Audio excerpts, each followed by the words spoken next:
ભગવતે વાસુદેવાય.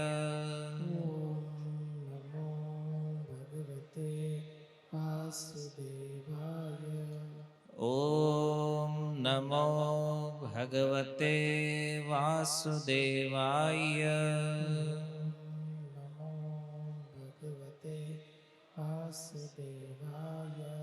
ઓમ નમો ભગવતે વાસુદેવાય. ઓમ નમો ભગવતે વાસુદેવાય. હરે કૃષ્ણ હરે કૃષ્ણ હરે કૃષ્ણ કૃષ્ણ કૃષ્ણ હરે હરે, હરે રામ રામ રામ હરે હરે. સ્વાગતમ ઉપસ્થિત સર્વ શ્રોતાગણ. મનુષ્ય જીવનમાં બે પ્રકારના લોકો આપણે આ સંસારમાં જોઈએ છીએ. એક જેનું જીવન ભક્તિમય છે, અને એક એવા લોકો છે જેના જીવનમાં ભોગ સિવાય બીજી કોઈ પ્રધાનતા નથી. તો આપણે વિચાર કરીએ કે કોઈ વ્યક્તિ ભગવાનની ભક્તિમાં લાગ્યા હોય અને કોઈનું જીવન ભોગ પ્રધાન છે, તો આ બંનેનું કારણ શું છે?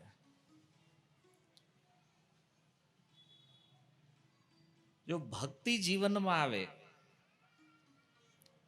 એનું કારણ ભગવાનના કોઈ ભક્ત છે. ભગવાનના ભક્તની જ્યારે કૃપા થાય ત્યારે સાંસારિક ભોગમાં રહેલા કોઈ પણ વ્યક્તિઓ છે એનું મન ધીરે ધીરે ભગવાનમાં લાગે. અને જેની સંગતિ વિષયી લોકો સાથે છે એનું મન હંમેશા માટે સંસારમાં લાગેલું રહે છે. તો આવા વિષયી જીવ જે છે, અજ્ઞાનમાં રહેલા જે જીવ છે, એને સતમાર્ગ ઉપર લાવવા માટે એક શ્રેષ્ઠ ઉપાય જે છે એ સત્સંગ છે. જો આજે આપણું પરમ સૌભાગ્ય છે, આજે એકાદશી છે અને વિશેષ રૂપથી કહી શકાય કે આજે ભગવદ્ ગીતાનું પ્રાગટ્ય થયું છે. આજના સોશિયલ મીડિયામાં ભગવદ્ ગીતા છવાયેલી છે. ઘણી શાળાઓમાં, ઘણા સંસ્થાનોમાં ક્યાંક ગીતાના પાઠ થયા છે, ક્યાંક ગીતાના શ્લોકોનું ગાન થયું છે. તો આવીને આવી શ્રદ્ધા જો સત્સંગમાં રહે તો નિશ્ચિત રૂપે આ કળિયુગમાં પણ સતયુગની અનુભૂતિ થાય આપણને. કારણ કે જોવો તો સાંસારિક ધારાધોરણ એવું બની ગયું છે કે બધી બાજુ કેવલ દુઃખ, ક્લેશ. હરેક વ્યક્તિ ચિંતામાં જીવે છે, હરેક વ્યક્તિ ધીરે ધીરે ડિપ્રેશનમાં જઈ રહ્યા છે. પણ આ બધાથી બચવાનો ઉપાય જે છે ને એ સત્સંગ છે. સત્સંગ એટલે જ એમાં શાસ્ત્રોની ચર્ચા છે, જ્યાં શાસ્ત્રોને સમજવાનો પ્રયાસ આપણે કરીએ છીએ. આજકાલ જોવો ક્યાંક બેઠા હોય અને લોકો ખબર નથી કેવા કેવા ગીતો ગાતા હોય એને સત્સંગ કહી દે છે.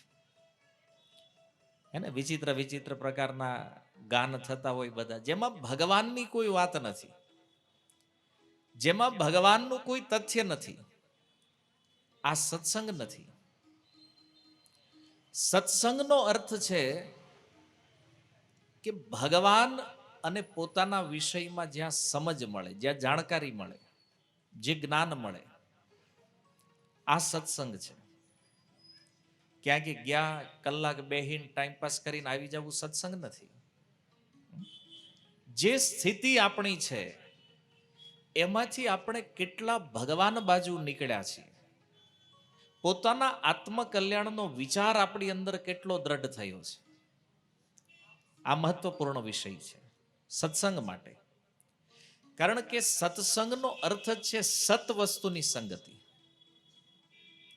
તો સત્ય સ્વરૂપ ભગવાન છે, અને ભગવાનની સંગતિમાં રહેવું, ભગવાનથી નિકટ રહેવું, આને સત્સંગ કહેવામાં આવે છે.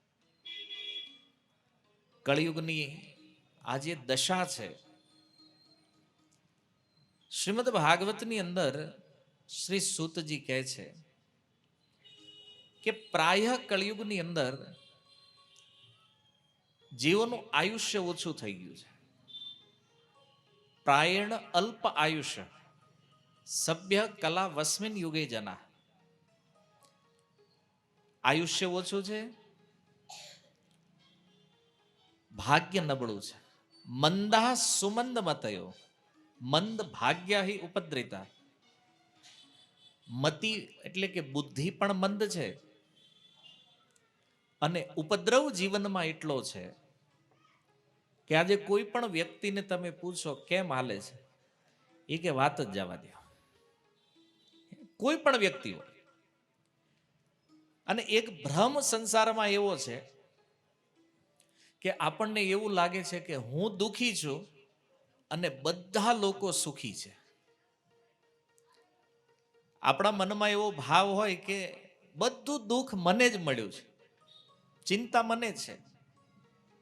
પણ જો બધા લોકોએ કાંટાના ચપ્પલ પહેર્યા છે, ઉપરથી ગમે એવા દેખાતા હોય, પણ પગમાં ચપ્પલ કાંટાના છે બધાને. અને એની જે પીડા, એનું જે દુઃખ છે, આ દુઃખ બધાને એક સમાન છે. પણ આમાંથી મુક્ત કોણ છે કે આવા દુઃખમય સંસારમાં, આવી કળિયુગની ભયાનક સ્થિતિમાં કોઈ વ્યક્તિ સુખ અથવા આનંદનો અનુભવ કરે છે, શાંતિની અનુભૂતિ કરે છે, એ કેવલ એવા વ્યક્તિઓ છે જેણે સત્સંગનો આશ્રય લીધો છે. સત્સંગથી વિશેષ આપણી રક્ષા કરી શકે આવું કળિયુગમાં બીજું કોઈ નથી. અને દુર્લભ છે આ સત્સંગ. માની લો ક્યારેક ક્યારેક મળી જાય, પણ ભાગ્યમાં ન હોય ને તો આનો લાભ ન લઈએ. ગંગાના કાંઠે રહેતા હોય અને તરસ્યા મરી જાય ને, એવું છે. એને કોઈ હરિદ્વારમાં રહેતા હોય ને પૂછે કે આમ કેમ મરી ગયો, તરસ્યો. ગંગાના કાંઠે રહેતો તોય તો પીવો નહીં તો ઉકલી જાઓ. એમ સત્સંગ પ્રાપ્ત થયો, પણ આપણે જો ગ્રહણ નહીં કરીએ એનો કોઈ લાભ નથી. ભાગવતની અંદર અનેક અનેક સાધનો બતાવ્યા છે. એમાં શ્રેષ્ઠ સાધન જે છે એ ભાગવત શ્રવણ છે. સુખદેવજીના મુખેથી નીકળેલી ભગવાનની જે દિવ્ય કથા છે, આ ભાગવતને સાંભળવું આ કળિયુગમાં શ્રેષ્ઠ સાધન બતાવવામાં આવ્યું છે. કારણ કે આ સંસારમાં કેટલા પણ ઉપાય કોઈ કરે, અને માની લ્યો બધા ઉપાયમાં ક્યાંય સફળતા ન મળે, એવા જીવોના ઉદ્ધારનો અંતિમ ઉપાય જે છે એ શ્રીમદ ભાગવત છે.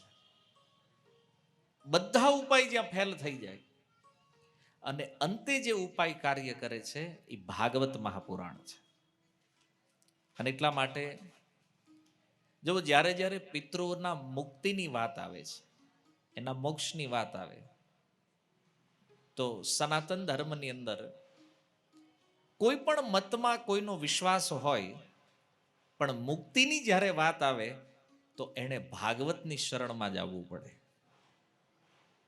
શ્રદ્ધા ભગવાનના કોઈ પણ સ્વરૂપમાં હોય, કોઈ પણ સંપ્રદાયમાં હોય, કે જ્યાં જ્યાં જેની શ્રદ્ધા અનુસાર કર્મ કરતા હોય, પણ મુક્તિ માટે ભાગવત સિવાય અન્ય કોઈ ઉપાય નથી. અને એટલે જો આજે સંસારમાં એટલી ભાગવત કથાઓ થઈ રહી છે, શું કામ? કારણ કે આ કળિયુગમાં પણ વિશ્વાસ છે મુક્તિ આનાથી થવાની છે. બાકીના સાધનો કામ કરશે કે નહીં એ ખબર નથી. જીવનમાં કેટલા પણ પાપ થયા હોય, કેટલું પણ દુષ્ટ વાસનામય જીવન રહ્યું હોય, પણ એક વાત નિશ્ચિત છે કે ભાગવતના આશ્રયમાં આવવાથી એની અસર કળયુગમાં દેખાય. કારણ કે ભાગવત કોઈ ગ્રંથ, કોઈ પુસ્તક નથી. સુતજી કહે છે, તેને વાંગમયી મૂર્તિ પ્રત્યક્ષાવર્તતે હરે. આ ભગવાનની વાંગમય મૂર્તિ સાક્ષાત ભગવાનનું સ્વરૂપ છે. અને એટલે જ્યારે કોઈ ભાગવત શ્રવણ કરે, એના જે શબ્દ કાને આવે છે, તો એ શબ્દ બ્રહ્મના રૂપમાં સાક્ષાત ભગવાન એ વ્યક્તિની અંદર પ્રવિષ્ટ થઈ રહ્યા છે. વિધુનોતિ સુયત સતામ. અને એ અંદરનો જે કાંઈ કલમશ છે એનો નાશ કરવાનું સામર્થ્ય આ શ્રીમદ ભાગવત પુરાણની અંદર છે. પાવન ગંગાજીના તટે શ્રી સનકાદિક ભગવાન, નારદજી ઇત્યાદિ ભક્તોને કથાનું શ્રવણ કરાવી રહ્યા છે. અને ભાગવતની મહિમા કહેતા એમણે એક વાત કરી કે સંસારમાં કોઈ વ્યક્તિ નાના મોટા પાપ તો કરતા હોય, પણ જેને મહાપાપ કહેવામાં આવે છે, આવા પાપ પણ કોઈ વ્યક્તિથી થાય અને એ વ્યક્તિ જો ભાગવતનો આશ્રય લે તો કહે છે એ સંપૂર્ણ પાપના ફળથી મુક્ત થઈ જાય છે. તો નારદજીના મનમાં એક જિજ્ઞાસા થઈ કે તમે આટલી સુંદર મહિમા ભાગવતની કીધી છે, પણ એવો કોઈ ઇતિહાસ, એવું કોઈ પ્રમાણ ખરું કે આવું થયું હોય કે મહાપાપથી પણ મહાપાપ કરવા વાળો વ્યક્તિ અને એને ભાગવતનો આશ્રય લીધો હોય અને એની મુક્તિ થઈ હોય? તો એનો ઉત્તર આપતા સનકાદિક ભગવાન કહે છે કે એક ઇતિહાસ એવો છે, એક પ્રમાણ છે ભાગવતનું, કહે છે અત્ર તે કીર્તયિષ્યામ ઇતિહાસમ પુરાતનમ યસ્ય શ્રવણ માત્રેણ પાપહાનિ પ્રજાયતે. એક ઇતિહાસ છે, અને ઇતિહાસ અર્થાત જે સત્ય ઘટના છે. જ્યાં ઇતિહાસ શબ્દ લાગ્યો મતલબ પૂર્વમાં એ ઘટના ઘટિત થઈ ચૂકી છે. કે જે દક્ષિણ ભારતમાં એક નદી વહે છે જેનું નામ છે તુંગભદ્રા, અને એના તટે એક સુંદર નગર હતું, અને એમાં આત્મદેવ પુરે તસ્મિન સત્ય કર્મ તત્પરાહ, સત્ય કર્મમાં તત્પર રહેવા વાળો આત્મદેવ નામનો એક બ્રાહ્મણ વાસ કરે છે.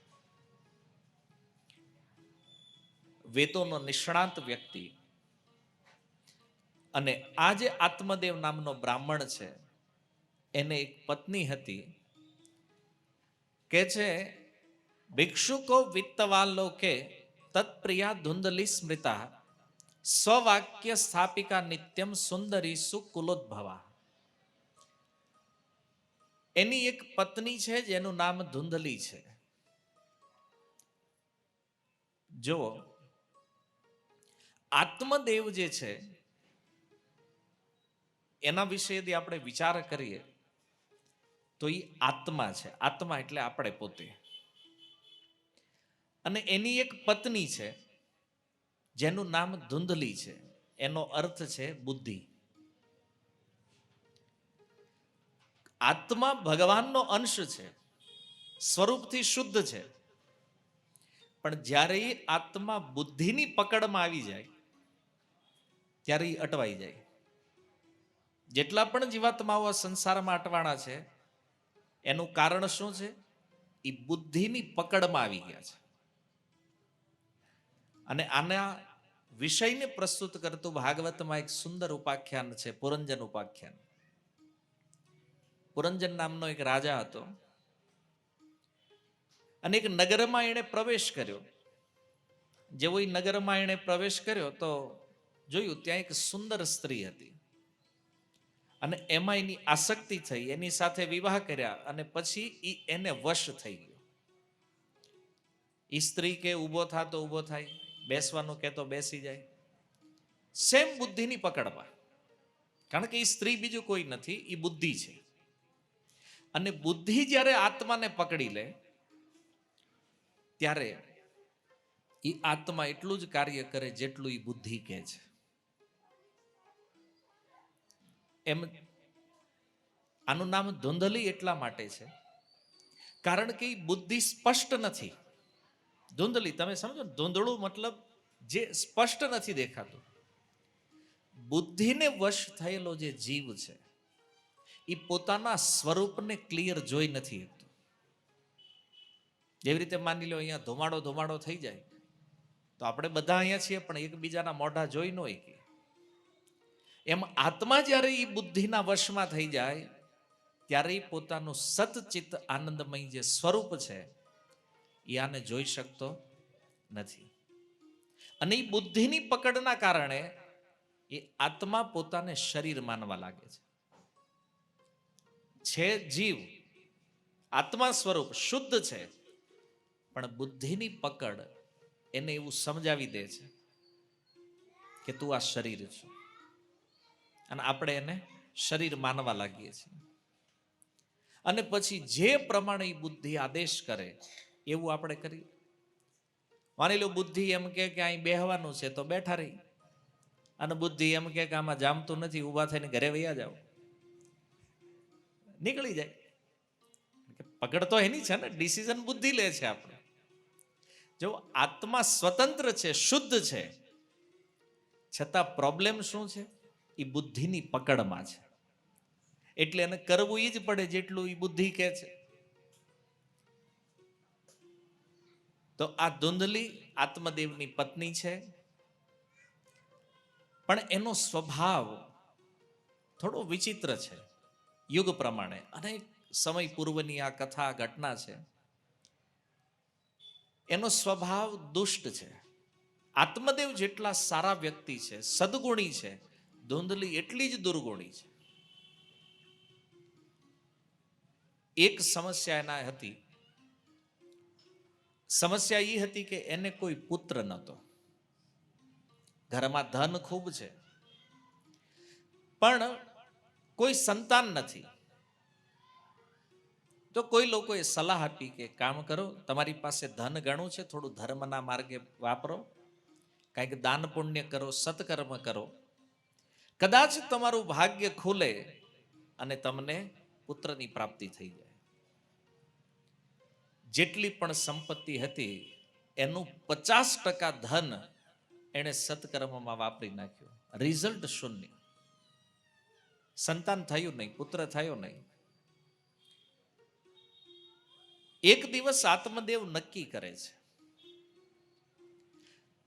કે આટલો પ્રયાસ કરવા છતાં કોઈ સંતાન નથી, તો ઉત્તમ એ છે કે સંતાન વગરના જીવન કરતા મરી જવું વધારે બેટર છે. આત્મહત્યા કરવાનો નિર્ણય લીધો અને ઘર છોડી અને વનમાં આવે. બપોરનો સમય,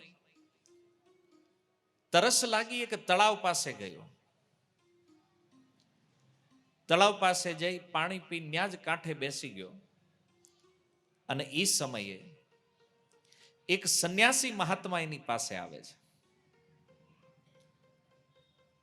સંન્યાસી આવી અને જોયું કે આણે પાણી પી લીધું છે. અને એ સમયે એ સંન્યાસી આ બ્રાહ્મણને પૂછે છે, કથમ રોદિષી વિપ્રત્વમ. એ બ્રાહ્મણ, તું રડે શા માટે? કાતે ચિંતા બલિયસી, તારી ચિંતા શું છે? વદત્વમ સત્વરમ મહ્યમ સ્વસ્ય દુઃખસ્ય કારણમ. તું જલ્દી તારા દુઃખનું કારણ મને બતાવ. જો જીવનમાં ક્યારેય કોઈ ભગવાનના ભક્તની સંગતિ થાય ને, ગમે એટલી ચિંતા હોય, ગમે એવું દુઃખ હોય, એ ભગવાનના ભક્તોના સંગથી દૂર થઈ જાય. ભલે થોડી વાર માટે પણ કોઈ ભક્તની સંગતિ મળે તો એ મોટી મોટી ચિંતાથી વ્યક્તિને મુક્ત કરી દે. શાસ્ત્ર કહે છે સાધુ સંગ સર્વ શાસ્ત્ર કહે, લવ માત્ર સાધુ સંગ સર્વ સિદ્ધિ હોય. થોડો એવો પણ ભગવાનના ભક્તોનો સંગ જે છે આપણને બધી ચિંતાઓમાંથી મુક્ત કરી દે છે. કારણ કે ભક્તોનો સંગ ક્યારેય વિફળ જાતો નથી. ભલે આપણને એવું લાગે તત્કાલ પરિણામ ન નીકળ્યું હોય, પણ સાધુ સંગ ક્યારેય વિફળ નથી. એનું પરિણામ તો આવે છે. જો આ બ્રાહ્મણનું ભાગ્ય છે કે એક સંન્યાસીના રૂપમાં ભગવાનના ભક્તની સંગતિ એને મળી, અને ત્યારે એ બ્રાહ્મણ આત્મદેવી સંન્યાસીને કહે છે કે હે મહારાજ, મારા દુઃખનું શું વર્ણન કરું? હું એટલો દુઃખી છું, કારણ મારે પુત્ર નથી. તો સંન્યાસી કહે છે કે પુત્ર નથી એમાં આટલું દુઃખ કે આત્મહત્યા કરવા માટે તું અહીંયા આવ્યો? પણ કહે છે સાંભળ, મુંચા જ્ઞાનમ પ્રજારૂપમ બલિષ્ઠા કર્મણો ગતિ. આ પુત્રને પ્રાપ્ત કરવાનું જે અજ્ઞાન છે ને, આને છોડી દે. જો આ સંસારમાં જેને પુત્ર છે એની દશા જોઈએ, એ કે ઈ એટલા દુઃખી છે, અને જેને નથી ઈ પણ દુઃખી છે. માની લો કોઈને પુત્ર હોય અને એ પુત્ર જો દુષ્ટ હોય તો એ કેટલા દુઃખી થતા હોય. આજે તમે જુઓ કેટલા કેટલા બાળકો પોતાના જે માતા પિતા છે એને વૃદ્ધાવસ્થામાં છોડી દે છે, અને એવા જે માતા પિતા છે એ દુઃખી થતા હોય અને કહેતા હોય કે આની કરતા ન હોત ને એ વધારે સારું હતું. અને ત્યારે જેને પુત્ર નથી ને એ એમ માને કે હારું આપણે સુખી છીએ, આપણે નથી. અને ઘણીવાર એવું બને કે કોઈના પુત્ર બહુ સારી સેવા કરતા હોય, એને જ્યારે જોવે તો એને લાગે કે આને કેટલું સારું છે કે જો એને દીકરાઓ છે સેવા કરે છે, આપણે હોત તો આપણી સેવા કરે. દુઃખ ઈ નથી કે પુત્ર નથી, અને દુઃખ ઈ પણ નથી કે પુત્ર છે. દુઃખનું કારણ ઈ સંન્યાસી કહે છે અજ્ઞાન છે. મુંચા અજ્ઞાનમ પ્રજારૂપમ. અજ્ઞાન શું છે? કે આ પુત્ર મારો છે, અથવા મને પુત્ર હોવો જોઈએ, આ અજ્ઞાન છે. પુત્રની જે આસક્તિ છે આ દુઃખનું મૂળ કારણ છે, આ સંન્યાસી કહે છે. એટલા માટે હે બ્રાહ્મણ, મુંચ, છોડી દે આ જ્ઞાનને. કારણ બલિષ્ઠા કર્મણો ગતિ. કર્મની ગતિ જે છે ને બહુ બળવાન છે. વિવેકમ તો સમાસાધ્ય ત્યજ સંસાર વાસના. તો થોડું વિવેકથી કામ લે, વિવેક બુદ્ધિથી કામ લે. અને વિવેક શું છે? સત અને અસત વચ્ચેનો ભેદ પારખવાની જે બુદ્ધિ છે આને શાસ્ત્ર વિવેક કહે છે. જો આપણે બધા લોકો એ જાણીએ છીએ કે એક દિવસ આપણે મરવાનું છે. તમે દુનિયામાં કોઈ પણને પૂછી લો, ભક્ત હોય ન હોય કોઈ પણને, તો બધા લોકો આ જાણે છે કે એક દિવસ આપણે અહીંથી નીકળવાનું છે. કોને ખબર નથી આ? બીજું કે આપણે જ્યારે મૃત્યુ પામશું તો આપણી સાથે કાંઈ આવવાનું નથી, આ ખબર છે બધાને. બધા લોકો આ જાણે છે, તોય માથાકૂટ રોજ હાલે છે. આ મારા લઈને વયો ગયો, ઓલો કે ઓલો મારા લઈ ગયો, આ ઉછીના લઈ ગયો, પાછા નથી દેતો. માથાકૂટ છે કે નથી? હકીકતી ખબર છે કે આપણું છે નહીં અને આપણી હારે રહેવાનું નથી.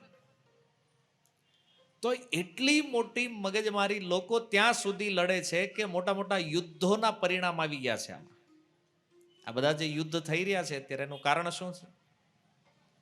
કે ઓલાની પાસે જે છે ને એ અમારી પાસે હોવું જોઈએ.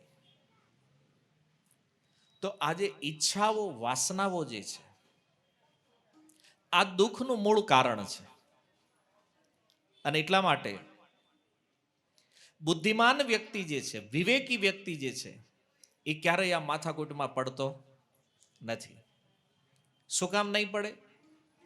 કારણ કે એ જાણે છે કે સંસારની પ્રત્યેક વસ્તુ નાશવાન છે. આનો એક દિવસ નાશ થવાનો છે અને આ વસ્તુથી મારો કોઈ લાભ નથી. તો આવો જે વિવેક ધારણ કરે છે, આના જીવનમાં કોઈ દુઃખ નથી, આના જીવનમાં કોઈ સમસ્યા નથી. પણ જો આ વિવેક આવે ક્યાંથી? ગોસ્વામી તુલસીદાસજી કહે છે, બિનુ સત્સંગ વિવેક ન હોય, રામ કૃપા બિનુ સુલભ ન સોઈ. આ સંસારના જડ પદાર્થો હારે કેટલો વ્યવહાર કરવો, કેવો વ્યવહાર કરવો, ક્યારે એનો ત્યાગ કરવો, આ બધું જ્ઞાન, આ બધો વિવેક સત્સંગથી પ્રાપ્ત થાય. અને એ આપણે કરતા નથી. અને વિવેક જેનામાં નથી એની અંદર આસક્તિનું લેવલ ખતરનાક સ્તરનું હોય. એનું એટેચમેન્ટ એટલું બધું ખતરનાક હોય કે એ વ્યક્તિનો વિચાર આત્મહત્યા સુધી પહોંચી જાય. તમે જુઓ કે વિવેક નહીં હોવાના કારણે વ્યક્તિ કેવા કેવા પગલા ભરતા હોય છે. જેની અંદર વિવેક નથી, તમે બધા ન્યૂઝપેપર વાંચતા હશો કે પિતાએ મોબાઈલ લેવાની ના પાડી તો દીકરાએ આત્મહત્યા કરી લીધી, કે દીકરીએ આત્મહત્યા કરી લીધી. કોઈએ ઠપકો આપ્યો, ખાલી વસ્તુની વાત છોડો, ખાલી કોઈ કામ માટે ઠપકો આપી દે તો પણ આજના સમયમાં યુવાનો યુવતીઓ આત્મહત્યા કરી લે છે. તો આવા સમાચાર જ્યારે આપણે વાંચીએ તો આપણને એવું લાગે કે આસક્તિનું સ્તર કયા લેવલ ઉપર છે. જોવો તમે કે વ્યક્તિ અમૂલ્ય મનુષ્ય જીવનનો નાશ કરે છે એક નાની એવી વસ્તુ માટે. આ વિચારવા જેવું છે. અને એ જ આસક્તિ જો પ્રગાઢ બની જાય તો જો આત્મદેવ નામનો બ્રાહ્મણ, પુત્રની આસક્તિ એટલી ખતરનાક લેવલ ઉપર હતી કે એણે નક્કી કર્યું કે જો પુત્ર નથી ને તો મરી જવું છે. જો આ આસક્તિ, એટેચમેન્ટનું આ સ્તર છે. અને એટલા માટે ભગવાન કૃષ્ણ ગીતામાં કહે છે કે અર્જુન, આસક્તિ જે છે ને આ બધા પાપનું મૂળ છે. જે કંઈ પાપ કર્મ થઈ રહ્યું છે ને એ એટેચમેન્ટના કારણે છે. આ સંન્યાસી બ્રાહ્મણને સમજાવે છે કે તું થોડોક તો વિચાર કર કે પુત્ર નથી તો એમાં મરવાની શું જરૂર છે ભાઈ? સમજી લે ને, ભાગ્યમાં નથી, જીવન પાર કરી લે, ભગવાનની સેવા કર. પણ નહીં, જો આસક્તિ જ્યારે પ્રબળ હોય ને ત્યારે કોઈને સારો ઉપદેશ પણ આપો ને એને લાગે નહીં. એટેચમેન્ટનું લેવલ એટલું થઈ ગયું હોય કે ઉપદેશ પણ ત્યારે કામ ન કરે. આ સંન્યાસી સમજાવે છે સંસારની આ વાસનાઓ છોડી દે અને એ વિપ્ર સાંભળે, તારું પ્રારબ્ધ મેં જોયું છે, તારું ભાગ્ય જોયું છે. સપ્ત જન્મ અવધિ તવ પુત્રો નૈવ છે નૈવ છે નૈવ છે. તું એક જીવનમાં પુત્ર નથી અને તને આટલું દુઃખ લાગે છે. આવતા 7 જન્મમાં તને પુત્રનું સુખ નથી. કેટલી વાર આત્મહત્યા કરીશ, કેટલી વાર મૃત્યુ પામીશ તું? એ બ્રાહ્મણ વિચાર કરે. પહેલાના સમયમાં એવા રાજાઓ હતા કે જેને પુત્ર નહોતા પણ બહુ એટેચમેન્ટ રાખ્યું ને પુત્ર પ્રાપ્ત કર્યા ને તોય દુઃખી થયા. મહારાજ સગર એ કે તારે એક નથી અને તું દુઃખી થા, ઓલાને 60,000 હતા તોય દુઃખી હતા. હું કામ માથાકૂટ કરે છે? રાજા સગરની કથા જાણો છો? 60,000 પુત્રો હતા અને અશ્વમેધ યજ્ઞના ઘોડા લેવા માટે મારા સગરે કીધું કે ઘોડો કોઈક ચોરીને લઈ ગયું છે અને લઈ આવો પાછો. તો ચોરી તો ઇન્દ્રએ કરી હતી. કપિલ ભગવાનના આશ્રમમાં એ ઘોડાને બાંધી દીધો ને 60,000 ન્યા પહોંચ્યા. અને ત્યાં જઈને કપિલ ભગવાનને કીધું આ ચોર છે. કારણ કે 60,000 હતા. કપિલ ભગવાનની યોગ દ્રષ્ટિ ખોલી, 60,000 બળીને ભસ્મ થઈ ગયા. હવે એનો ઉદ્ધાર કરવા સૂર્યવંશની 3 પેઢી વહી ગઈ. તમે સમજો કેવડું દુઃખ છે આ જ્યારે પુત્ર કુપુત્ર થઈ જાય. અને બીજું મહારાજ અંગ, ધ્રુવ મહારાજના વંશમાં એક રાજા થયા મહારાજ અંગ, અને એનો પુત્ર થયો વેન. ભારી દુષ્ટ હતો. એવો દુષ્ટ હતો કે બ્રાહ્મણોએ બ્રહ્મદંડ દ્વારા એને મારી નાખ્યો. તો એ દુષ્ટ પુત્રના કારણે મહારાજ અંગ એક દિવસ રાતે કોઈને ખબર ન હોય એમ રાજ્યનો ત્યાગ કરીને નીકળી ગયા. પણ જો એક વિચારનીય વાત છે કે ચાલો આ બધી વાત તો ઠીક છે કે ભાઈ પુત્ર દુષ્ટ થાય તો દુઃખ આપે, પણ જો જે ભક્ત હોય, જેને ભગવાનમાં શ્રદ્ધા હોય, એ આને પણ ભગવાનની કૃપા માને છે. માની લો પુત્ર સારો થયો તોય ભગવાનની કૃપા, અને પુત્ર દુષ્ટ થયો તોય ભગવાનની કૃપા. કેમ? મહારાજ અંગ વિચાર કરે છે કે જો આ દુષ્ટ ન થયો હોત તો કદાચ આ રાજ્યનો ત્યાગ કરીને હું ભજનમાં ન લાગ્યો. આ સારું થયું કે આ દુષ્ટ થયો એટલે જલ્દી હું નિવૃત્ત થઈ ગયો. અને આપણે અહીંયા રોતા હોય આવો કેમ થઈ ગયો? તમારો છે ભાઈ, કેમ થઈ ગયું તમારે વિચારવાનું. તો એ સંન્યાસી સમજાવે છે કે આવી અનેક કથાઓ છે જ્યાં પુત્રના કારણે બહુ દુઃખ આવ્યું છે. એટલે હે બ્રાહ્મણ, આ કુટુંબની આશા છોડી દે અને સંન્યાસે સર્વથા સુખમ. સુખ કેવલ સંન્યાસમાં છે. સંન્યાસ અર્થાત સમ્યક રૂપેણ ન્યાસ. જેટલી પણ આસક્તિ આ સંસારમાં છે એનો ત્યાગ કરવો, આનું નામ સંન્યાસ છે. આ પુત્રની ઈચ્છા છોડ અને ભજનમાં લાગી જા. અને એ સમય બ્રાહ્મણ કહે છે કે હે સંન્યાસી, તમે કીધું વિવેકથી કામ લે. આ વિવેકથી મને શું મળશે? પુત્ર તો તમારે દેવો જોશે મને. કારણ કે બ્રાહ્મણ હતો, બુદ્ધિશાળી હતો. એણે વિચાર કર્યો કે ખાલી કપાળ જોઈને 7 જન્મનું ભવિષ્ય જોઈ લે, પુત્ર આપી શકે ને. એના પગ પકડાઈ કે પુત્ર તો તમારે દેવો પડશે, અને નહીતર તમારી સામે તમારા ચરણમાં. આ પહેલા તો પ્લાન હતો તળાવમાં ડૂબીને મરવાનો, પણ હવે એ પ્લાન ભરી ગયો છે. તમારા ચરણમાં મરીશ, અહીંયા આત્મહત્યા કરીશ, અને બ્રહ્મ હત્યાનું પાપ લાગશે તમને. સંન્યાસી બિચારા શું કરે કે આ તો આપણે ગુજરાતીમાં કે ધર્મ કરતા ધાડ પડી. આનું સારું કરવા માટે આવ્યો હતો અને આનો ઉલટાનો મારી ઉપર લાગ્યો છે. તમે સંન્યાસ કહો છો, તમને શું ખબર પડે કે પુત્ર હોય, પત્ની હોય ને એ સરસ કુટુંબ વાળું આવું સુંદર ઘર હોય, એનો આનંદ એ તમારી જેવા બાવાને થોડી ખબર પડે. તમે નકરો ઉપદેશ દીધા રાખો છો. ઉપદેશ નહીં, પુત્ર જોઈએ છે. આપણે ઘણા કે ને સલાહ રહેવા જોઈએ, કે સહકાર આપો.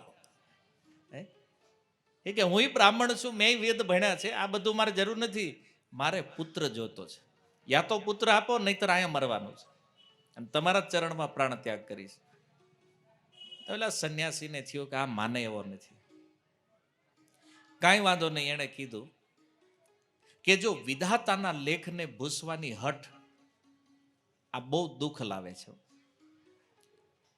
રાજા ચિત્રકેતુને ભારે કષ્ટ થયું હતું, કારણ કે એને એના ભાગ્યમાં પુત્ર નહોતો, અને એણે હઠ કરી અંગીરા ઋષિ પાસે, નહીં ગમે થાય પુત્ર આપો. ભાગ્યમાં હતો નહીં તોય દીધો. અંગીરા ઋષિએ કીધેલું કે આ પુત્ર સુખ પણ આપશે અને દુઃખ પણ આપશે. તો ઓલાને થયું રાજાને કે ભાઈ દુઃખ આપી આપીને શું કરશે, આ છે એટલું વાપરી નાખશે, બીજું શું કરશે. પણ દીકરો કેવા હે, ભલે નાલાયક તો નાલાયક, પણ દીકરો તો ખરો. કહેવત કેમ, નહીં મામા કરતા કાણો મામા હું ખોટો. મામા કહેવત થાય એમ દીકરો કહેવત થાય કે, અને આ બધું એનું તો છે, ભલે ને વાપરે. પુત્ર આવ્યો, પણ જો એ ચિત્રકેતુને અનેક રાણીઓ હતી. હવે પુત્ર તો એક રાણીને થયો, તો ઓલી બીજી જે રાણીઓ હતી ને એને ઈર્ષા થઈ. એ કે આને ન્યા દીકરો થયો છે, હવે રાજા એને ન્યા જ રહે છે, આપણી સામું ધ્યાન નથી દેતા. એ કે આપણી કરતા તો આપણી દાસીઓ સુખી છે. કેમ? કારણ કે સાંજે ઘરે જાય તો પતિ તો મળે, આપણે તો ઈ નથી. નોકરાણી કરતાય ગયેલી જિંદગી છે. અને આપણા જીવનમાં દુઃખનું કારણ કોણ છે? બોલે આ પુત્ર. એક કામ કરવું કે આને જ મારી નાખો. તો એ બધી રાણીઓએ ભેગા થઈને પ્લાન બનાવ્યો, આને ઝેર આપી દો. તો 6 મહિનાનો બાળક હતો, એને આપી દીધું વિષ, મારી નાખ્યો બાળક. હવે તમે વિચાર કરો, એકનો એક પુત્ર, અને એ હતો નહીં ભાગ્યમાં, આવ્યો અને એનું મૃત્યુ થઈ જાય, કેવું દુઃખ છે. આ સંન્યાસીએ સમજાવ્યું કે ચિત્રકેતુને આવું કષ્ટ થયું છે. જે લોકો વિધાતાના લેખથી ઉપરવટ જવાના છે, તો અંતે તો દુઃખ જ પ્રાપ્ત થવાનું છે. અને આવી સ્થિતિમાં હું શું કહું કે તને મારે જે સમજાવવાનું હતું મેં સમજાવ્યું. હવે તું માનતો નથી તો સાંભળ, એક ફળ આપું છું તને. આ ફળ જે છે ને તારી પત્નીને આપજે, અને આ ફળ ખાવાથી તને એક સુંદર અને સંસ્કારી ગુણવાન પુત્ર પ્રાપ્ત થશે. અને સાથે સાથે તારી પત્નીને કહેજે 1 વર્ષ માટે સત્યમ શોચમ દયાદાનમ એક વક્તમ તું ભોજનમ. સત્ય બોલવું, શોચમ સદાચારી પવિત્ર રહેવું, દયાળુ સ્વભાવ, દાન કરવું અને સાત્વિક આહાર ગ્રહણ કરવો, આ બધા નિયમોનું જો પાલન કરશે તો અતિ સુંદર ભગવદ ભક્ત એક પુત્રની પ્રાપ્તિ થશે. ફળ આપ્યું સંન્યાસી. અને આત્મદેવ તો પરમ પ્રસન્ન. એને થયું કે અત્યાર સુધીની જે સમસ્યા હતી જીવનમાં એનો અંત થઈ ગયો છે. હવે ફળ લાવી અને એની પત્ની ધુંધલીને આપ્યું અને એને કીધું કે આ ફળ તું ખાઈ લે, આનાથી એક પુત્ર પ્રાપ્ત થશે. હવે ધુંધલીનો સ્વભાવ એટલો વિચિત્ર હતો કે એણે વિચાર કર્યો. એની એક બહેનપણી એના ઘરે આવી અને એને કીધું કે આ ફળ મારા પતિ આપ્યું છે, આ ફળ જો હું ખાઈ લઉં તો પછી ગર્ભ રહે, અને ગર્ભ રહે તો કેટલી સમસ્યા ઊભી થાય. કાંઈ ખવાય નહીં, કાંઈ પીવાય નહીં, અશક્તિ આવે, પછી ઘરનું કામ કેમ થાય મારે? આ બધા વિચાર કરે છે ધુંધલી. આ હું એટલા માટે તમને કહી રહ્યો છું કે તમને ખબર પડે કે કઈ ટાઈપની સ્ત્રી હતી.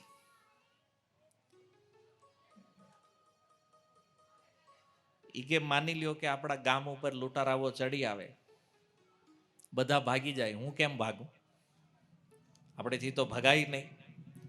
અને કદાચ આ બાળકનો જન્મ ન થાય અને જો પેટમાં જ મરી જાય તો આપણે તો મફતના ભાવમાં ઉકલી જાય ભાઈ. આવો વિચાર કર્યો એને. અને એની જે સખી છે એને કીધું કે હાલો આમાંથી કાંઈ નોય થયું, પણ એ પુત્રને જન્મ આપવાની પીડા કેટલી છે, કોણ સહન કરે? હું આટલી સુકુમાર સ્ત્રી અને ક્યાં બાળકની આ પ્રપંચમાં પડવું? અને એણે કીધું કે મારા મતે તો આ સંસારમાં 2 જ સ્ત્રીઓ સુખી છે, એક ઈ જે વાંજણી છે અને બીજું જે વિધવા છે. કેમ? આ બેયને કાંઈ ટેન્શન નથી. આ ધુંધલીનું સ્ટેટમેન્ટ છે. આવું સ્ટેટમેન્ટ આપે શું કામ? કારણ કે બુદ્ધિ જ્યારે ભ્રષ્ટ થઈ જાય ને તો એના વિચારો આવા જ હોય. આ ધુંધલી વાત કરી અને મનમાં બહુ કુતર્ક થયા. એણે ફળ ખાધું નહીં. આત્મદેવે સાંજે આવીને પૂછ્યું, પેલું ફળ મેં આપ્યું એ ખાઈ લીધું? તો કે હા, ખાઈ લીધું. એક દિવસ એની બહેન આવી ઘરે અને એને કીધું કે હવે ફળ આવ્યું છે, ફળ મેં ખાધું નથી અને મારું આ દુઃખ છે, શું કરું? તો એની બહેને એક પ્લાન આપ્યો કે એક કામ કર, મારે હમણાં ગર્ભમાં એક બાળક છે, એનો જન્મ થાય એ હું તને આપી દઉં, બદલામાં તું મને થોડુંક ધન આપી દેજે, અને આ રીતે આપણે એક્સચેન્જ કરી લેશું, કોઈને ખબર નહીં પડે. તું ગર્ભવતી હોવાનું નાટક કરજે થોડા દિવસ, આ યોજના કોઈને ખબર નહીં પડે, તું પુત્રવાળી થઈ જઈશ ને તારે કઈ માથાકૂટાઈ નહીં રહે. બે બહેનોએ પ્લાન બનાવ્યો. આત્મદેવ બિચારા અજાણ છે, એને કાંઈ ખબર જ નથી. અને સમય જાતા એક બાળકનો જન્મ થયો. એ બાળક જે હકીકતમાં ધૂંધલીની બહેનને ત્યાં એનો જન્મ થયો છે. ચૂપચાપ લાવી અને આ ધૂંધલીને આપી દીધું અને બદલામાં એણે એને ધન આપી દીધું, કોઈને ખબર પડી નહીં. અને આ લોકો એનાઉન્સમેન્ટ કરી દીધું કે આત્મદેવને ત્યાં પુત્રનો જન્મ થયો છે. હવે બાળકનો જન્મ થઈ ગયો પછી તો જે ઉત્સવ થયો, કારણ કે આટલા વર્ષો વયા ગયા, સંતાન નહોતું ને અચાનક એને પુત્ર પ્રાપ્ત થાય તો આનંદ કેવો હોય તમે જાણો છો. આખું ગામ ઉત્સવ મનાવે કે હાલો ભાઈ, છેલ્લે છેલ્લે તે આત્મદેવને ત્યાં પુત્ર તો આવ્યો છે. અને બધા પરમ પ્રસન્ન થયા. ઓલું જે ફળ હતું એ ગાયને ખવડાવી દેવામાં. ગાયે એ ફળ ખાધું અને આ ધુંધુકારીના જન્મના 3 મહિના પછી ગાયે એક બાળકને જન્મ આપ્યો. ગામ લોકોને આશ્ચર્ય થયું કે જુઓ, એક સમય હતો જ્યારે આત્મદેવને ત્યાં કોઈ સંતાન નહોતું, આજે એની ગાય પણ મનુષ્યના સંતાનને જન્મ આપે છે. હવે એ બિચારાને કેમ ખબર કે આની વાહે કેટલી મોટી યોજના કામ કરે છે. જો એક સાધુના આશીર્વાદનું ફળ હતું, વિફળ તો જવાનું નથી. તો એ ગાયે પણ પુત્રને જન્મ આપ્યો. એનું નામ થયું ગૌકર્ણ. કાન ગાયની સમાન હતા, શરીર મનુષ્યનું. એનું નામ ગૌકર્ણ થયું. અને આ ધૂંધલીનો પુત્ર હતો એ ધુંધુકારી થયો, કારણ કે નામ ધૂંધલીએ રાખેલું. આ પ્રથા કદાચ ત્યાંથી શરૂ થઈ હશે એવો મારો અંદાજ છે, દીકરાનું નામ રાખવાનું. કારણ કે રામાયણ જોવો, ભાગવત જોવો, તો નામકરણ સંસ્કાર કુળના જે ગુરુ હોય ને એ કરે. બાળકનું નામ કુળ ગુરુ હોય એ પાડે. પછી સમય બદલાણો હશે, આનો કોઈ ઇતિહાસ નથી કે એ અધિકાર પછી ફઈના હાથમાં ક્યારે આવી ગયો. ગુરુ પાસેથી ફઈના હાથમાં આવી ગયો કે ભાઈ હવે નામ ફઈ પાડે. અને ફઈ તો હમણાં કળિયુગમાં સાઈડ થયા, પછી અધિકાર ધૂંધલી પાસે વયો ગયો પાછો.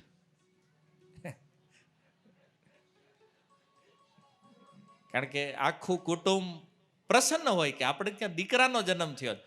અને કુટુંબના વડીલો હોય એની ઈચ્છા હોય કે હાલો ભાઈ આપણે આનું કંઈક નામ કોઈએ નથી રાખવાનું, મારો દીકરો છે હું જ રાખીશ. ઈ હોય ધૂંધલી એટલે એનો દીકરો થાય પછી ધુંધુકારી. આમાં કોઈ સંદેહ નથી, સેમ ધૂંધલીના લક્ષણો છે આમાં. હવે આ કળિયુગ પહેલાનો ઇતિહાસ છે. એ સમયમાં જો ધૂંધલી એમ કહેતી હોય કે નહીં મારો દીકરો છે નામ હું જ રાખીશ, તો એ છે ને ધૂંધલીની પરંપરા છે કે નથી? આપણને એમ થાય કે આ કરિયાવરમાં લઈને આવ્યા છે. હારામાં કોઈને અડવા ન દે દીકરા, નહીં મારો છે લઈ જાઓ ભેગો થઈ. બિચારા ઘરવાળા ટેન્શનમાં આવી જાય કે ખબર નથી પડતી કે આનો પ્રાઇવેટ છે કે કુળનો કઈ સંબંધ છે કે નથી. એમ વળી કોક અડવા જાય, નહીં અડવાનું નહીં, કેમ એ કે જમ્સ લાગી જાય. હવે આ તમારા જમ્સ, આ ખેતરમાં જન્મી ગયા એને કાંઈ વાંધો નહીં થાય, આને અડેતા કે જમ્સ લાગી જાય. આ બધી જે ઓવર, આમાં કંઈ કહેવા જેવું નથી, કારણ કે ધૂંધલીની પરંપરા આવી જ હોય. આટલામાં તમે સમજી લ્યો. કારણ કે આજે તે ધૂંધલીના સ્વરૂપ સમાજમાં બહુ બધા છે, જાજા છે. અને એટલે જ જાજા ધુંધુકારી થઈ ગયા. સંતાનનો જન્મ જો વૈદિક પદ્ધતિથી, સાધુ ગુરુઓના આશીર્વાદથી, ભગવાનની કૃપાથી થયો છે, તો એ બાળક સંસ્કારિત થાય. એને બહારથી સંસ્કાર નાખવા ન પડે અંદર. અને જે સંતાનો કામનાઓથી જન્મ લે છે, માતા પિતાની કામનાઓનું જે પરિણામ છે ને, આવા બાળકો ધુંધુકારીની સમકક્ષ છે. સૂતજી કહે છે કે સમય જાતા આ બંને બાળકો યુવાન થયા. કિયત કાલે ન તવ જાતો તરુણો તનયા ઉભો, ગૌકર્ણ પંડિતો જ્ઞાની ધુંધુકારી મહાખલ. આ બંને બાળકોના સ્વભાવનું વર્ણન કરે છે કે સમય રહેતા બંને જ્યારે યુવાન થયા, બંને બ્રાહ્મણ પરિવારમાં જન્મ લે છે, પણ ગૌકર્ણ પંડિતો જ્ઞાની, ભગવાનના મહાન ભક્ત બન્યા, અને ધુંધુકારી મહાખલ. કારણ એક આશીર્વાદનું ફળ છે અને એક વાસનાનું ફળ છે. જેવો આ બેયનું અંતર શું છે? એક જ પરિવાર, એક જ પરવરિશ, એક જ સંસ્કાર, છતાં બેયના સ્વભાવની અંદર આટલી વિપરીતતા છે. જેટલા પણ પાપ છે, બ્રાહ્મણ માટે સર્વપ્રથમ સ્નાન શૌચનો નિયમ છે. ધંધોકારીમાં એ બિલકુલ નથી. ખાવા પીવાનો કોઈ નિયમ નહીં. ક્રોધી ખરાબ વસ્તુઓનો સંગ્રહ કરે. આપણે ત્યાં નિયમ છે કે મૃત શરીરને કોઈ સ્પર્શ કરે ને તો પણ સ્નાન કરે. આ બ્રાહ્મણ પરિવારમાં જન્મ લઈ અને કોઈ મળદાને સ્પર્શ થયેલું ભોજન કરતો, ચોરી કરવી, દ્વેષ કરવો, બીજાના બાળકોને મારી નાખવા, લોકોના ઘર બાળી દેવા, શસ્ત્ર રાખવું, કૂતરાઓની હારે ફરવું અને આ રીતે જુગારમાં અને ઇત્યાદિ પાપકર્મોમાં એણે એના પિતાનું બધું ધન નષ્ટ કરી નાખ્યું.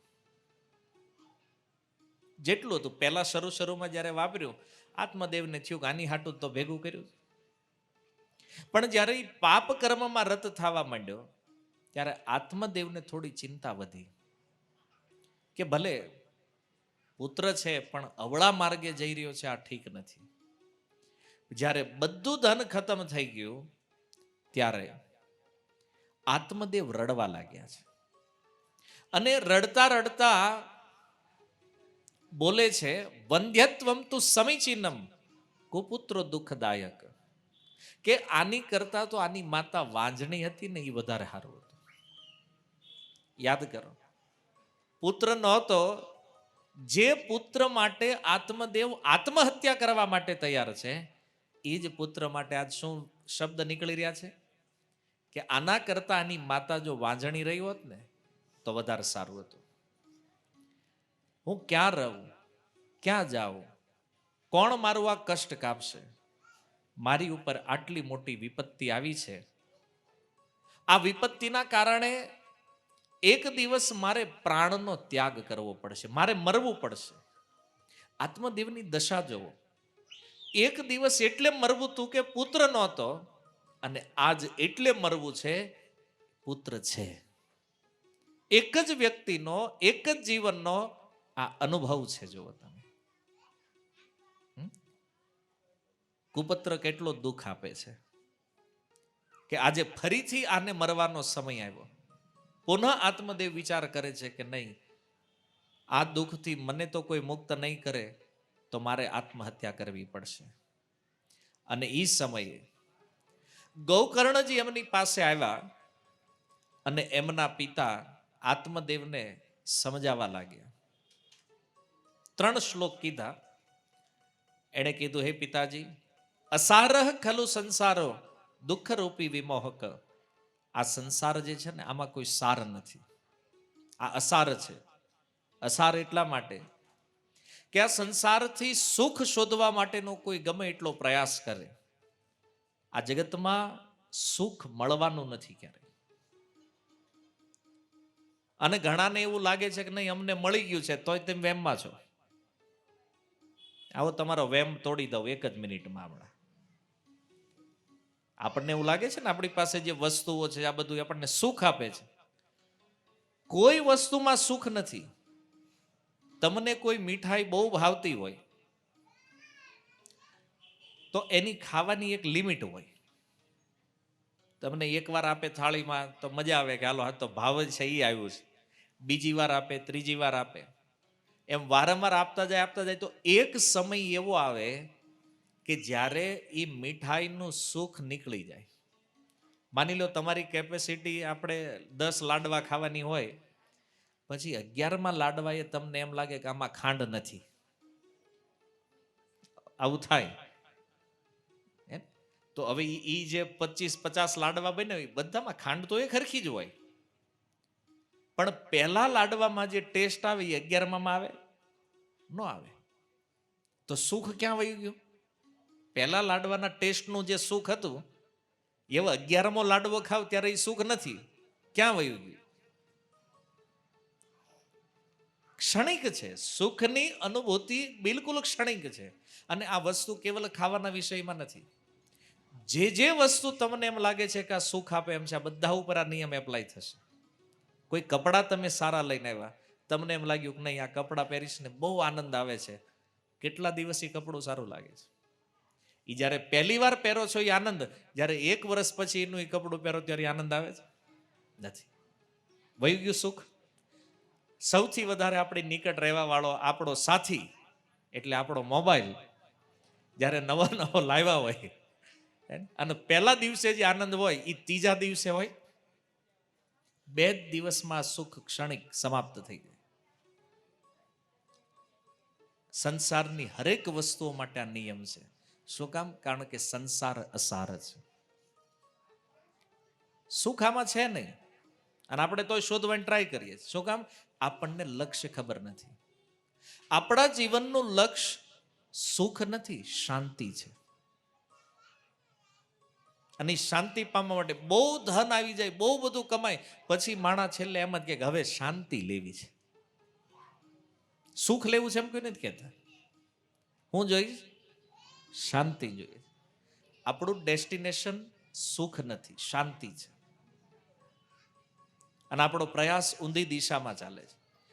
ગૌકર્ણજી કહે છે, પિતાજી આ સંસાર દુઃખરૂપી છે, દુઃખ આપવા વાળો છે, વિમોહક મોહમાં નાખવા વાળો છે. જે ભાળવી લેવાની ઈચ્છા થાય, આ સ્વરૂપ છે સંસારનું. કોઈની પાસે કઈ સારી વસ્તુ જોઈએ એટલે એમ થાય કે આપણે આ લેવું છે. થાય છે કે નહીં? થાય છે. હા, કોકની હાડી જોઈ ગયા હોય હારી તરફ, લગ્ન ક્યાંથી લીધી, કનેક્શન શરૂ થઈ જાય. જે વસ્તુ ગમે એની ઇન્ક્વાયરી શરૂ કરી દઈએ આપણે. વિમોહક અહીંયાની હરેક વસ્તુ અને વ્યક્તિ મોહમાં નાખવા વાળું છે. સુતઃ કસ્ય ધનમ કસ્ય, પિતાજી કોનો પુત્ર છે, કોનું ધન છે, સ્નેહવા જ્વલતે અનિશમ, એમાં જે આસક્તિ છે આ વ્યક્તિને રાત દિવસ માળે. જો ધનનું હોવું ખરાબ નથી. તમારી પાસે ધન છે કોઈ વાંધો નહીં, તમારી આવડત છે તો ગમે એટલું ધન તમારી પાસે, એની કોઈ વાત જ નથી અહીંયા. અને ધન દુખી કરે છે એવું કોઈ સાધુ કે શાસ્ત્ર કહેતોય નથી. દુઃખ છે ધનની આસક્તિ, એનું જે એટેચમેન્ટ છે એમાં. જો ગૌકર્ણજી કહે છે કે પિતાજી દુઃખ ધુંધુકારી નથી આપતો. દુઃખ ઈ વાતનું છે કે તમે એને માનો છો કે આ મારો છે, ઈ દુઃખ છે. પુત્ર દુઃખદાયી નથી, પુત્રમાં આસક્તિ.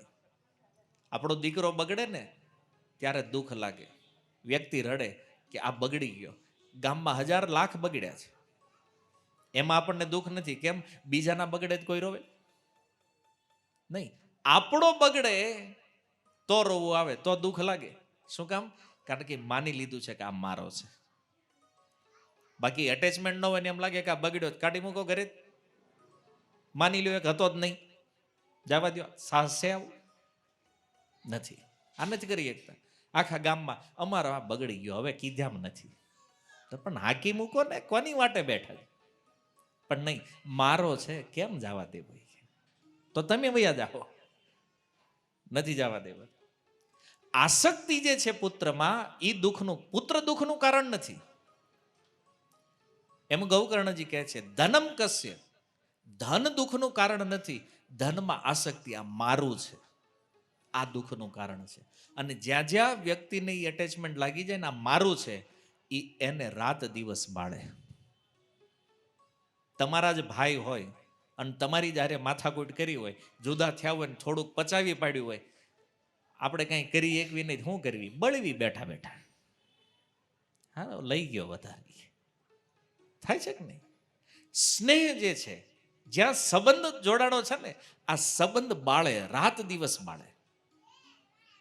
એટલે ભગવાન ગીતામાં કહે છે આસક્તિ છોડો, ધન છોડવાની જરૂર નથી. અર્જુનને ધન છોડવું હતું, ભગવાને ના પાડી, ઈ રેવા દે. જો બીજા અધ્યાયના પ્રારંભમાં અર્જુન કહે છે પ્રભુ યુદ્ધ નથી કરવું, આ રાજ્ય જો કૌરવોને જોતું હોય ભલે લઈ લે. ભગવાન કે તું શું કરીશ? સંન્યાસ લઈશ, જંગલમાં જઈ ભીખ માગીને જીવન જીવીશ, લડવું નથી. ભગવાને કીધું તું ક્ષત્રિય છો, તારો સ્વધર્મ છે યુદ્ધ કરવું. તારે સંન્યાસી થવાની જરૂર નથી, તો યુદ્ધ કર. અને જો એ ભગવદ્ ગીતાનો ઉપદેશ આપી અર્જુનને પોતાના કર્તવ્યમાં સ્થિત કરી ભગવાને એને રાજા બનાવ્યો છે. ધનમાં જો દોષ હોત તો અર્જુન, યુધિષ્ઠિર અને રાજા શું કામ બનાવે ભગવાન? દોષ બીજા ઉપર આપવાની જરૂર નથી.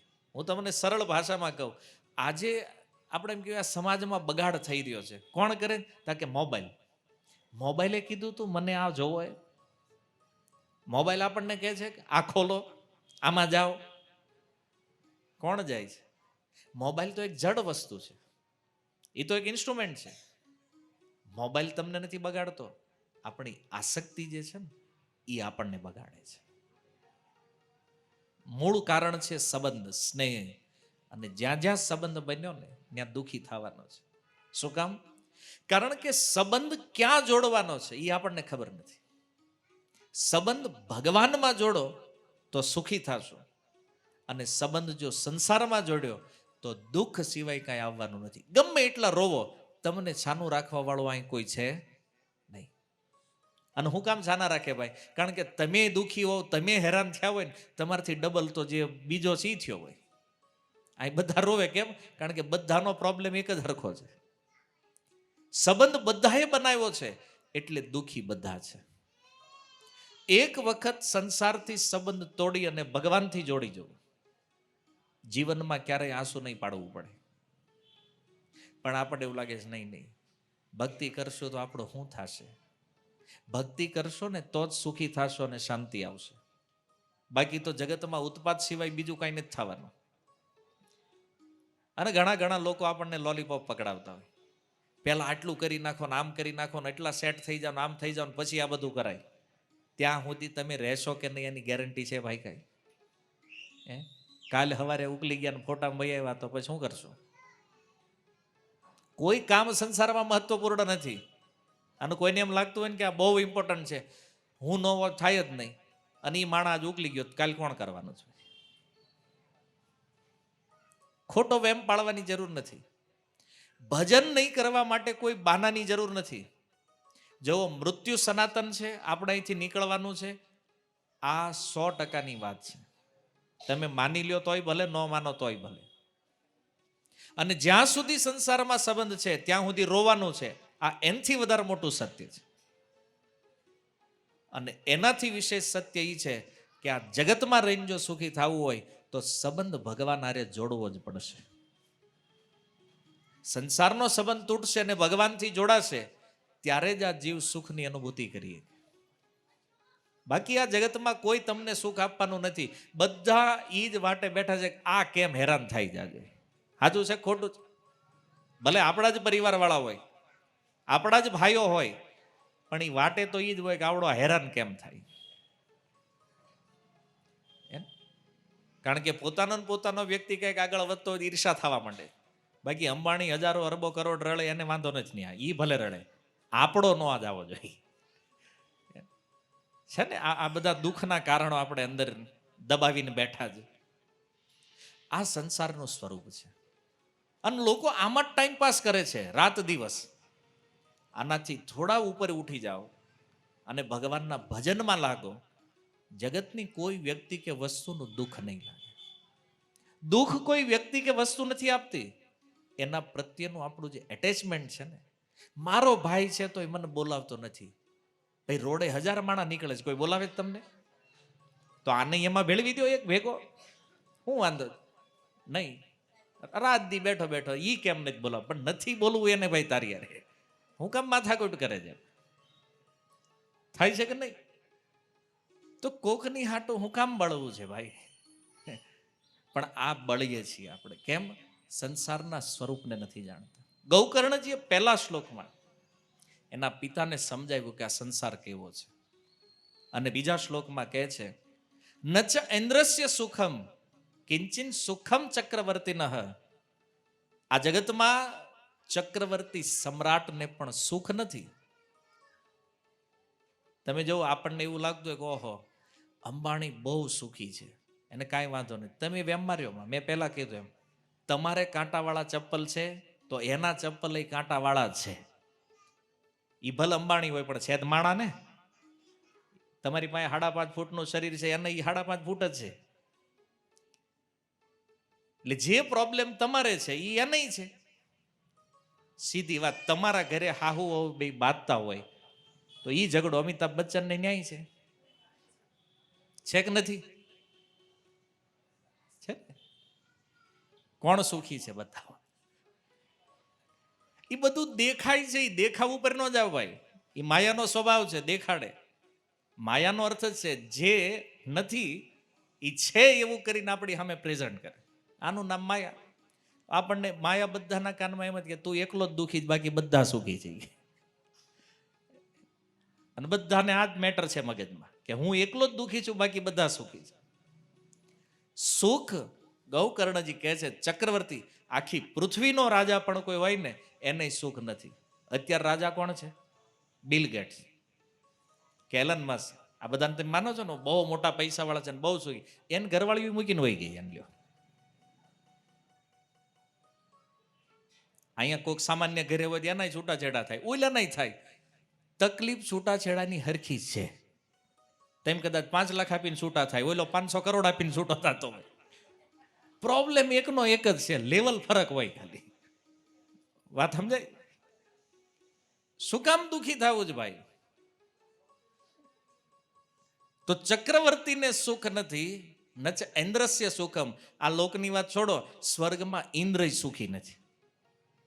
અને આપણે સપના જોવી ન્યા જવાના, મર્યા પછી સ્વર્ગ મળી જાય. ફોટામાં લખી સ્વર્ગવાસ. ક્યાં ગયા તો એ જાણતા છે ભાઈ, આપણે લખી નાખીએ સ્વર્ગવાસ. ભાગવતની કથાઓ પ્રમાણ છે ને, ઇન્દ્ર નહીં તે ક્યારેક ક્યારેક સ્વર્ગ છોડીને ભાગવું પડે છે. રાજા છે સ્વર્ગના. બલી મહારાજ જેવા બળવાન અસુરો ક્યારેક આક્રમણ કરે ને તો ઇન્દ્ર નહીં તે ભાડાનું નથી મળતું. આપણે ઠીક ચાલો ઘરનું હોય જાય ભાડે રહી, ઇન્દ્ર ક્યાં રહે? સ્વર્ગના સિંહાસન ઉપર છે પણ ઇન્દ્ર ચિંતામાં છે કોક લઈ ન જાય. અને જ્યારે જ્યારે કોઈ જો 100 અશ્વમેધ યજ્ઞ કરે ને એને ઇન્દ્રનું પદ મળે, અને જ્યારે કોઈ અહીં અશ્વમેધ યજ્ઞ કરે એટલે ઇન્દ્ર ટેન્શનમાં. આ ઘોડા ચોરાવાની જે કથાઓ છે બધી શું કામ ચોરી કરે છે ઇન્દ્ર? તમે જો પૃથુ મહારાજના યજ્ઞમાં ચોરી ગયા ઘોડા. મહારાજ સગરને ત્યાંથી ઘોડાને ચોરી કરી, અને ચોરવા વાળા ઇન્દ્ર જ. શું કામ? ડર છે કે મારી આ સીટ કોઈ લઈ ન લે. તો અહીંયા નાના મોટા નેતાઓને બીક હોય કે આપણી વહી ન જાય, એમાં શું વાત છે ભાઈ? ઇન્દ્ર આ ટેન્શનમાં, સીટ ઉપર બેઠા એ બધા ટેન્શનમાં છે. ખુરશીનો કમાલ જ એવો છે. તો ઇન્દ્ર, ગૌકર્ણજી કહે છે નચ ઇન્દ્રસ્ય સુખમ. ઇન્દ્રને સુખ નથી, ન તો ચક્રવર્તીને. તો સુખી છે કોણ? ત્યારે ગૌકર્ણજી કહે છે સુખમ અસ્તિ વિરક્તસ્ય મુનિર એકાંત જીવિન. જે વૈરાગી છે, વૈરાગી એટલે એ નથી જેણે બધું ત્યાગ કરી દીધું છે, જેણે આસક્તિનો ત્યાગ કર્યો છે. આવો જે વૈરાગી છે, ભલે સંસારમાં રહેતો હોય, આપણી હારે રહેતો હોય, પણ એણે અંદરથી જેણે આસક્તિઓ છોડી દીધી છે, ગૌકર્ણજી કહે છે આવો એકાંત જીવી કોઈ મુનિ આ સુખી છે. એટલે સંસારમાં જો સુખી થવું હોય તો આસક્તિઓનો ત્યાગ કરો. કે જે મુંચા જ્ઞાનમ પ્રજારૂપમ. હે પિતાજી, તમે આ બાળક, આ મારો પુત્ર છે, આ મોહનો ત્યાગ કરો. કેમ? કારણ કે આ મોહ જે છે આ નરકમાં લઈ જાય છે. નિષ્પતતિ દેહોયમ સર્વ ત્યક્ત્વા વનમ વ્રજ. તમારી પાસે સમય ઓછો છે, તમે વનમાં જાઓ અને ભગવાનનું ભજન કરો. કેવી રીતે ભજન કરવું? તો એ ગૌકર્ણજી એને શિક્ષા આપી. આત્મદેવ વનમાં ગયા અને એણે ભગવાનની પ્રાપ્તિ કરી લીધી. આ બાજુ ઘરે વધ્યા 3 જણા. એક દિવસ ધુંધુકારી એની માતાને મારી અને કીધું ધન તે જ છુપાવી રાખ્યું છે. ક્યાં છુપાવ્યું છે એ બતાવ્યું. ધુંધલીએ જોયું કે આટલો કુપુત્ર છે આ, એને એના જ ઘરના કૂવામાં પડીને આત્મહત્યા કરી લીધી. હવે પ્રશ્ન એ છે કે ગૌકર્ણજીએ આત્મદેવનો ઉદ્ધાર કર્યો તો એની માતાનો ઉદ્ધાર કેમ ન કર્યો? ભક્ત તો છે, જો પિતાનો ઉદ્ધાર કરે તો માતાનો ઉદ્ધાર કરીએ. પણ જો આ જગતમાં કોઈ પણ જીવની મુક્તિ એની ઈચ્છા ઉપર આધાર રાખે છે. તમારે મુક્ત થવાની ઈચ્છા છે કે નહીં? પરાણે તમને કોઈ મુક્ત કરી શકે નહીં. આત્મદેવની ઈચ્છા હતી કે મારે મુક્ત થવું છે આ દુઃખથી. ગૌકર્ણ જે ઉપદેશ આપ્યો મુક્ત થઈ ગયા. પણ ધુંધલીએ જીવનમાં ક્યારેય ઈચ્છા નહોતી કરી કે મારે મુક્ત થવું છે. એને આત્મહત્યા કરવી પડે. નક્કી આપણે કરવાનું છે. અહીંયા હલવાણેલા રહેવું છે કે અહીંથી બહાર નીકળવું છે. જેવી ઈચ્છા છે એવો સંગ મળશે, એવું વાતાવરણ મળશે અને એવા કર્મો થશે. અને જેવા કર્મો છે એવા પરિણામ ભોગવવા પડશે. જેવો આત્મદેવ સદાચારી બ્રાહ્મણ હતા, જીવનમાં પાપ કર્યું નથી એણે, અને એટલા માટે એને ભગવત પ્રાપ્તિ થઈ. 3 શ્લોકમાં ઉપદેશ સમજી ગયા. અને ધુંધલીને આજીવન ખબર ન પડી કે ગૌકર્ણ જેવો પુત્ર છે, જો આનો સંગ લેશું તો કદાચ પાર નીકળી જશું. કપિલ દેવનો સંગ લીધો માતા દેવહૂતિએ, તો જો ઈ પામી ગયા. આણે સંગ લીધો નહીં, એને આત્મહત્યા કરી. અને આ ઘટના જોયા પછી ગૌકર્ણજી તીર્થયાત્રામાં નીકળી ગયા. આ બાજુ ધુંધુકારી એકલો.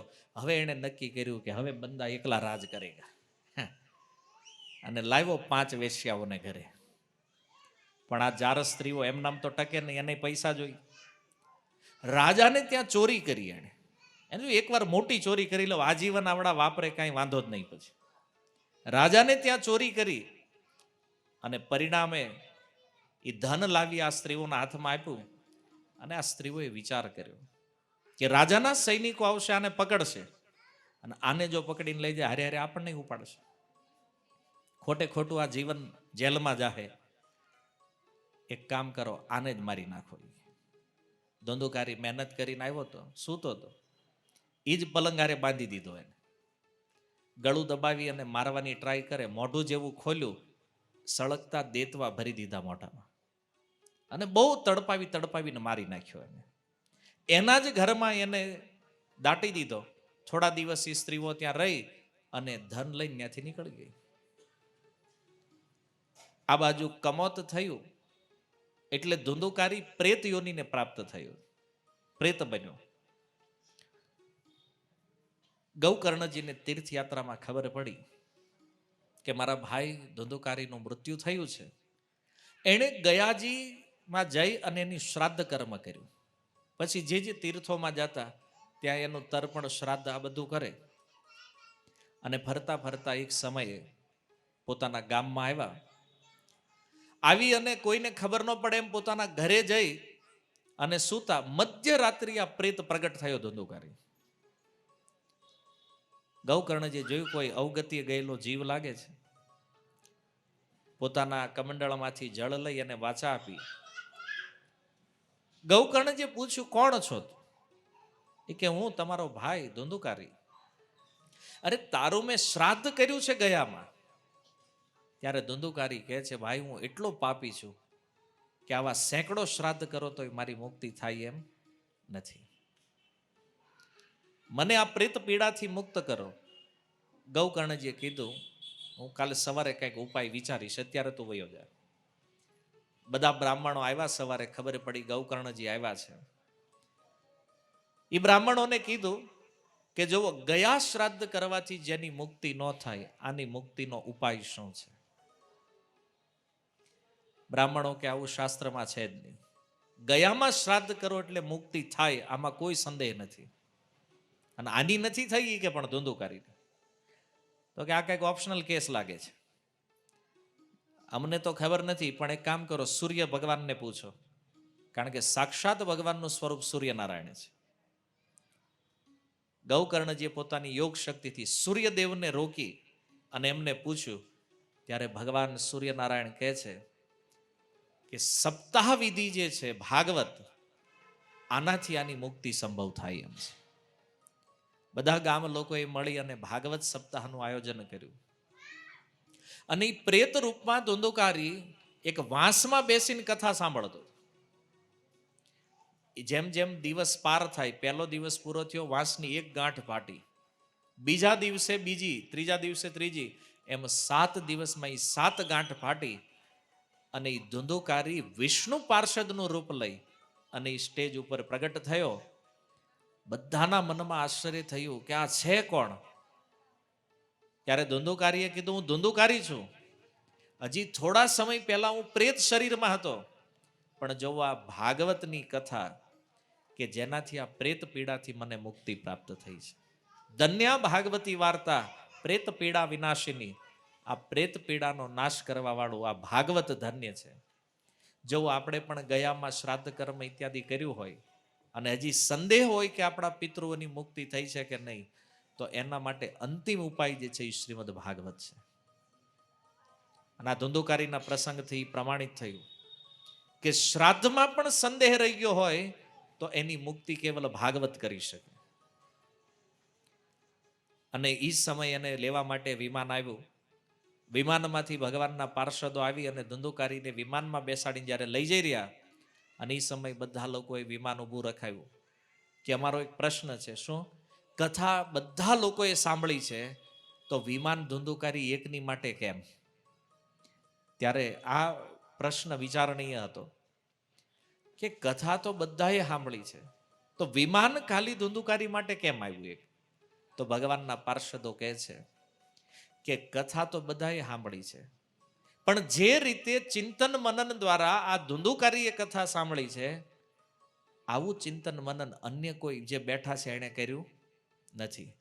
અને એટલા માટે આ ધુંધુકારીના એકના માટે વિમાન આવ્યું છે. જો કથામાં આવીને બેસવાનો અર્થ એ નથી કે બસ આપણે આવીને બેસી ગયા એટલે આપણું કલ્યાણ થઈ જાય. આપણે કથામાં બેઠા છીએ એનાથી વધારે મહત્વનું છે કે એ કથા આપણી અંદર બેસે. જો આપણા કાન બુદ્ધિ આ બધું ખુલ્લું હોય તો કથામાં ધ્યાન લાગે, શું પ્રસંગો છે, એની ચર્ચા, એના સિદ્ધાંતો, એનું ચિંતન મનન કરી અને કોઈ વ્યક્તિ જ્યારે ભગવાનનું ભજન કરવા લાગે તો આનો ઉદ્ધાર થાય. આજકાલ લોકો કથાઓ ખૂબ કરે ને કથામાં જાય તે પણ ધ્યાન ન હોય. કથામાં શું કીધું છે ખબર ન હોય, કોઈ પ્રકારનું ચિંતન નહીં, કોઈ મનન નહીં. પછી કે અમારે કાંઈ ફાયદો નથી થતો, 100 નહીં 1000 કથા સાંભળી લ્યો તો કાંઈ ન થાય, જ્યાં સુધી એની ઉપર વિચાર ચિંતન મન નહીં કરવામાં આવે. ભગવાનના પાર્ષદોએ કીધું કે કથા તો બધાએ સાંભળી છે પણ ચિંતન મનન થયું નથી. શ્રવણ ભેદના કારણે ફળમાં ભેદ રહી ગયો છે. ત્યારે ગામ લોકોએ કીધું કે હવે એક કામ કરો ને તો પાછી કથા કરો, કારણ કે વિમાન ભાડે ગયા હોય ઘરે થોડા જાય, પછી મંડપનું બધું રેડી જતું, એ કથા ચાલુ કરો પાછી. ગૌકર્ણજીએ ફરીથી કથા કરી અને એ પંડાળમાં જેટલા પણ જીવ હતા એ છોડો, સૂતજી કહે છે ગૌકર્ણજીની કથાનો એક શબ્દ જેના જેના કાનમાં ગયો એ બધા માટે વૈકુંઠથી વિમાન આવ્યા, હજારો લાખો વિમાનો. અને બધા ભગવત પાર્ષદનું રૂપ ધારણ કરી એ વિમાનમાં બેઠા અને ગૌકર્ણજીને લેવા માટે સ્વયં ભગવાન આવ્યા. અને આ રીતે એ તુંગભદ્રા તટે જે નગર હતું એમાં રહેવાવાળા મનુષ્ય તો ઠીક, પશુ પક્ષીથી માંડીને જેટલા પણ જીવાત્માઓ હતા આ બધાનો ભાગવતથી ઉદ્ધાર થયો છે. તો જેવી રીતે પ્રેત પીડામાં રહેવાવાળા ધુંધુકારીની મુક્તિ ભાગવતથી થઈ, તો વિચાર કરો આ મનુષ્ય શરીરમાં જીવતા જીવ જે ભાગવત સાંભળે એને ભગવાન નહીં મળે કે મળશે, આમાં કોઈ સંદેહ છે નથી. એક પ્રેતને જો પણ ભગવત પ્રાપ્તિ થઈ શકતી હોય તો જીવતા જીવ મનુષ્યને કેમ ન થાય? પણ આપણે બધા કાંઈક ઉલટી દિશાના વિચાર કરવા વાળા છે. અત્યારે કીધું હોય કથા સાંભળો તો કે નહીં સાંભળવી, એ છોકરાને કહેતા જાય અમે વૈયા જ આવીને પછી કથા કરજો, મતલબ ભૂત બનીને સાંભળવાની એ પાકું કર્યું છે આપણે નક્કી. મતલબ જીવિત અવસ્થામાં જ્યારે અવસર છે સાંભળવાનો તો એનો લાભ નથી લેવો. આ મનુષ્ય જીવન છે, આમાં લાભ લેવો નથી, પણ ના વૈયા જ આવીને પછી કથા કરજો. આ કેટલો મૂર્ખ વિચાર છે. જો તમને એટલો વિશ્વાસ હોય કે મૃત્યુ પછી આ ભાગવત આપણો ઉદ્ધાર કરે છે, તો એટલો વિશ્વાસ નથી કે જીવતા જીવ આજ ભાગવત આપણું કલ્યાણ કરશે? પણ કીધું આસક્તિ જે છે ને એ બહુ મોટી બાધા છે. જો એ આસક્તિ છૂટી જાય તો આ ભાગવત જે છે ને એ અત્યારે જ આપણું કલ્યાણ કરીએ કેમ છે, આમાં વાટ જોવાની જરૂર નથી. ધુંધુકારી તો બિચારો કઠણાઈ ગયો તો પ્રેત શરીરમાં. આપણે શું કામ પ્રેત બનવું છે? આપણી પાસે આ સુંદર મનુષ્ય જીવન છે. પ્રતિદિન ભાગવતનો સત્સંગ કરો, સંસારની બધી આસક્તિઓ अपने आप છૂટી જશે. अपने आप ભગવાનમાં પ્રેમ ઉત્પન્ન થશે ખાલી ભાગવત શ્રવણ કરવાથી. પણ જો આપણી પાસે આટલું ધૈર્ય નથી, આટલો સમય નથી, અને સત્સંગમાં આવ્યા હોય તો વિચાર કરતા હોય કે હાલો પૂરું થાય કાલે સવારે ઓફિસ જવાનું છે પાછું. કારણ કે મન તો મન છે ને ભાઈ, જેવું એને ટ્રેન કર્યું છે તમે એના એ જ વિચારમાં છે. એ નથી કે આટલો સુંદર દિવ્ય આ લાભ છે સત્સંગનો કે એનો લાભ લઈને. જો એક તો આપણી આદત નથી પ્રતિદિન સત્સંગની, સૌભાગ્યથી આવું કંઈક મળી જાય છે તો આપણું ચિત્ત એમાં લાગતું નથી. આ મોટું દુર્ભાગ્ય છે. તો આપણે પણ જો એવું વિચારતા હોય કે આપણી પાછળ કોઈને કાંઈ ન કરવું પડે, આપણે આપણો જ ઉદ્ધાર કરીને નીકળવું છે, તો ભાગવતથી વિશેષ બીજી કોઈ વસ્તુ નથી. જેવો ગૌકર્ણજી ભક્ત હતા એને ભગવાન મળી ગયા, અને આ ધુંધુકારી પ્રેત શરીરમાં એને ભગવાન મળી ગયા. બેયનું કારણ શ્રીમદ ભાગવત છે. શૌનકાદી ઋષિઓ કહે છે કે આ ભાગવત પુરાણ જે છે એનું આ ફળ છે કે જીવનમાં જે કાંઈ પાપ થયા હોય નાના મોટા, જેમ જંગલમાં દાવાગ્નિ લાગે, લીલા સૂકા બધા ઝાડ બળીને ભસ્મ થઈ જાય, એમ ભાગવત જ્યારે કોઈની અંદર પ્રવેશ કરે ત્યારે એના નાના મોટા બધા પાપોનો નાશ થઈ અને એને ભગવાનમાં પ્રેમ થાય છે. તો આપણે પણ જો સંબંધ ભગવાન સાથે જોડવો છે, ભગવાનમાં પ્રેમ કરવો છે, તો આપણે પણ ભાગવતનો આશ્રય લેવો જોઈએ. આ સાર છે. હરે કૃષ્ણ. શીલ પ્રભુપાદ કી નિતાય ગૌર પ્રેમાનંદે.